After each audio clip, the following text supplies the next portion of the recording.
que Dostoïevski avait décrit des décennies auparavant.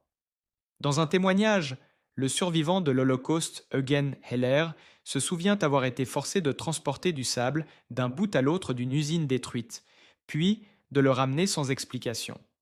Il disait: au début, nous pensions qu'il s'agissait d'une erreur, puis nous avons compris que c'était délibéré. Chaque jour, nous répétions cette routine inutile, et peu à peu, quelque chose en nous a commencé à se briser. Les gens commençaient à perdre la raison. Ce témoignage glaçant reflète une vérité fondamentale. Le sens est ce qui ancre notre santé mentale et préserve notre humanité. Le lui enlever, c'est commencer à se désintégrer. Dostoïevski, même pendant sa propre détention, semblait comprendre cela mieux que la plupart.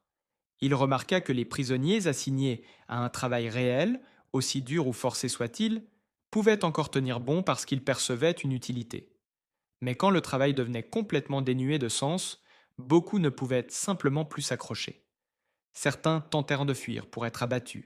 D'autres couraient délibérément vers les fils barbelés, électrifiés, cherchant la mort plutôt qu'un désespoir plus profond. Ce que tout cela révéla à Dostoïevski fut crucial. L'espoir et le but ne sont pas seulement des consolations, ce sont les fondations de la stabilité mentale, surtout durant la souffrance prolongée.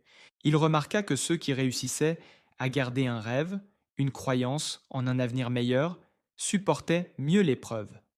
Mais quand cet espoir s'éteignait complètement, l'effondrement n'était jamais loin. Sans espoir, beaucoup sombraient dans la folie, ou abandonnaient tout simplement. Un des compagnons de Dostoïevski, submergé par un désespoir total,